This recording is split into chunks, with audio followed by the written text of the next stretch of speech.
I am Freya Rai from Team Vision, and it is an honor for us to have with us today an eminent alumni, the Senior Vice President and Director at Vidarbha Power Limited, a group of Reliance Power 88, Mr. Ashesh Padhy, sir. Welcome, sir. Hi. Hello, sir. To begin with, sir, let me ask you, what is the first picture that comes into your mind when you think of UCE? See, whenever I think of UCE, the first thing that comes to mind is the twin arc at the PCB. See, that's such a lovely picture. On one side you have got Power Channel, on the other side you have got Mahanadi, on the background you have got Hirakud Dam. I think that's the picture I always cherish in my mind. And of course, in campus, I would love to remember about the auditorium. That was the place where we had a lot of fun, a lot of memories added with that. So these are the two things that come to mind. Sir, when you see a VSSUT student of the present time, what is the major contrasting difference that you find when you compare the scenario with your time students of UCE? I think today's new generation students, you guys are very creative. You are very innovative, adventurous. When I come to campus, I see somebody driving a car, a supercar or a Basai car, somebody making a satellite, somebody making a rice cultivating machine. So this was something which was not in our time. We are really not getting into this kind of creative things. No, that is something very special about it. Okay. Sir, in college times, were you the studious nerdy type, or were you the one who studied at the last moment for the exams? I was always the who studied the last moment to make up for all losses in the day. I used to be going to Bulla Market every evening. So, but I passed out. Sir, in the Diamond Jubilee celebration, eminent alumni of our university are being felicitated. Could you please tell us more about that? Freya, our alumni network is very vast. Our history starts from 1960. That's the first batch. So till now we produce about 30,000 alumni who are spread across entire corner of the world. And interesting, they're in very diversified field. You will find our alumni doing very good in academia, in administration. There are people who are in defense. They are director of DRDO, ISRO, even NASA. And you will find people who are in blue chip companies like ONGC or NALCO, SAIL, NTPC. In all these companies, you will find that our alumni are there up to the director level, the board level.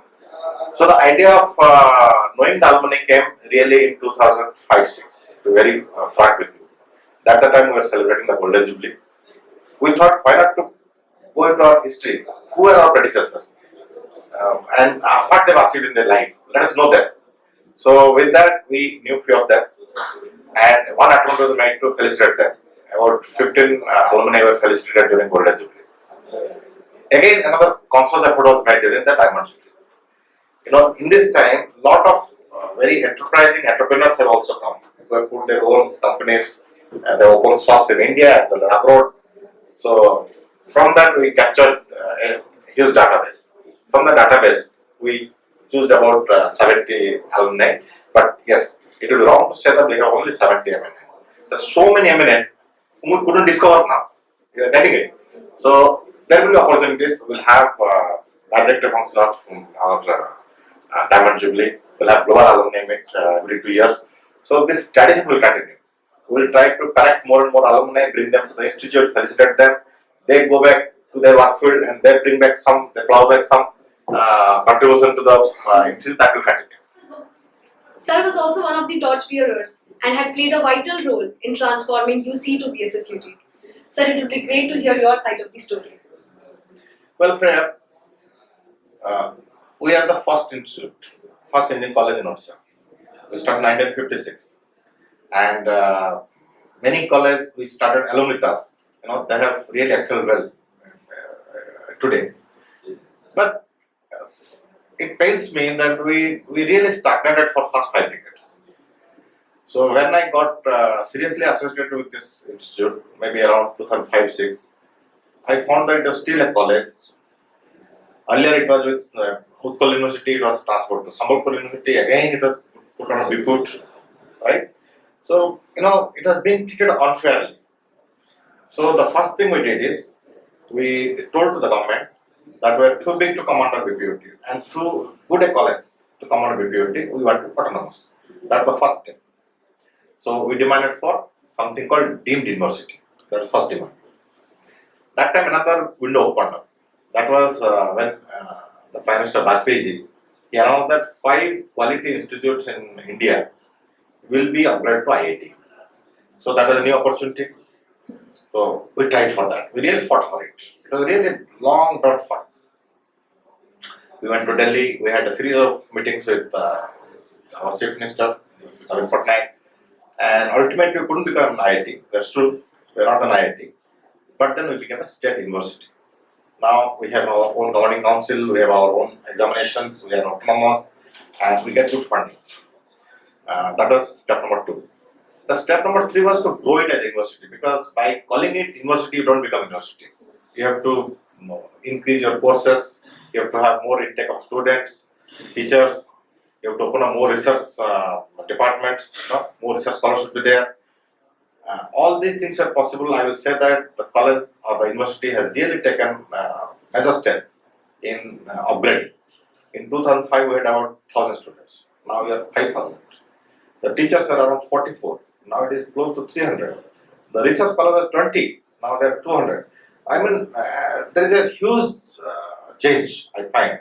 And not only in terms of courses or students, if you look at infra also, in 2005, there could be possibly 6 or 7 hostels. Now probably 30, right?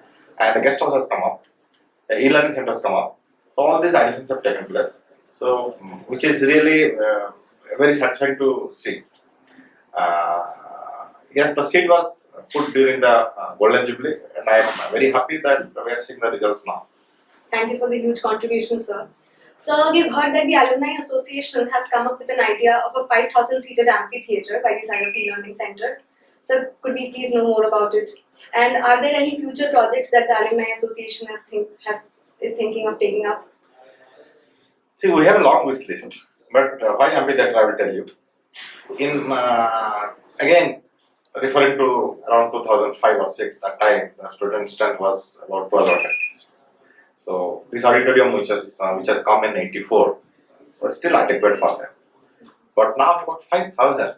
It is 4 times increase, and there is no place where all the students of each year can assemble together to let's say see a film festival or a musical festival or a cultural festival or even convocation.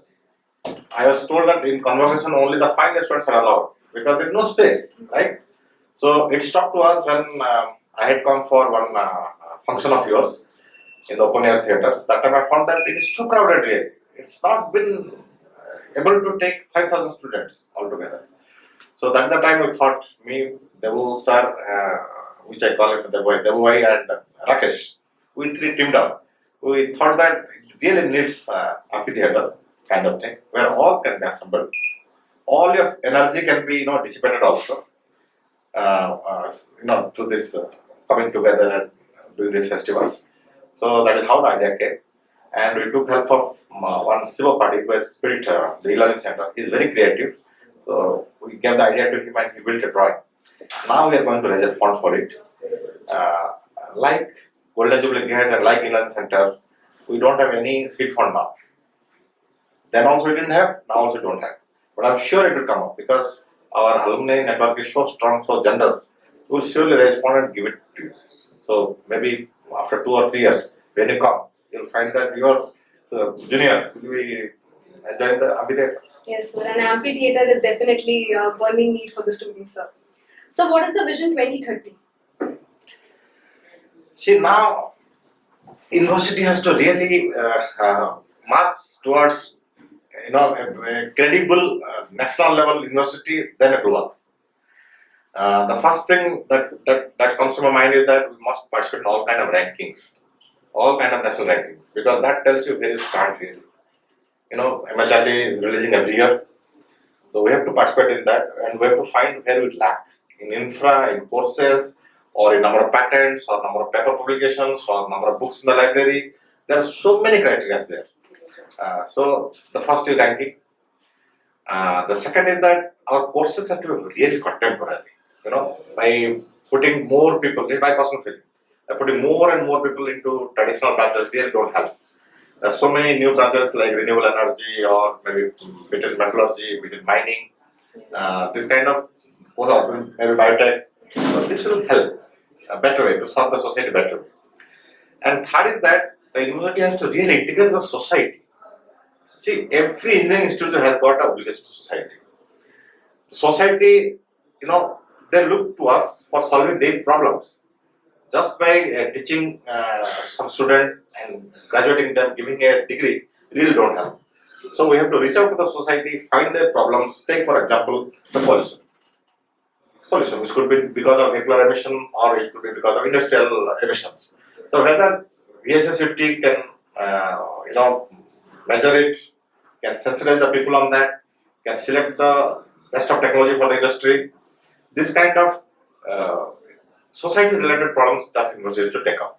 So I would, in my view, in 2030, it should be full-fledged university, all contemporary courses, very well connected to society, solving the problems of the society, connected with the industry, beaming with, campus will be brimming with all energy and excitement, no? Like there should be all kind of activity there.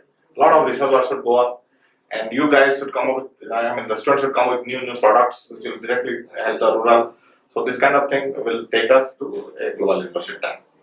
So apart from heading the role of Vice President at the Alumni Association, you work as the Senior Vice President and Director at the Vidarbha Power Limited, which is a group of the Reliance Power ADA. How do you manage your time, sir? So time is 24 hours for everyone, right? So, but then I try to balance it. I give my late hours time to my other activities like to my alma mater, or even I'm into writing history of this nation. I'm into that now. So this kind of activities I give always my late hours, and I'm always been supported by my family. I have a son who doesn't bother me, and I have a wife who really cooperates. So we are a small family, and my family helps me. So I'm somehow able to. That's great to know, sir. Yes. So last question: what is your success mantra in life? See, I have always believed that whatever you do, whether in professional life or in personal life or in society, one has to pursue the dream with passion. If you pursue it with passion, if you have that perseverance and passion into this, you will achieve it. Very simple. I have no other problem. It is our pleasure talking to you, sir. We really hope that the vision you have for the future of VSSUT executes successfully. Thank you, sir. Thank you. The pleasure was mine. Thank you.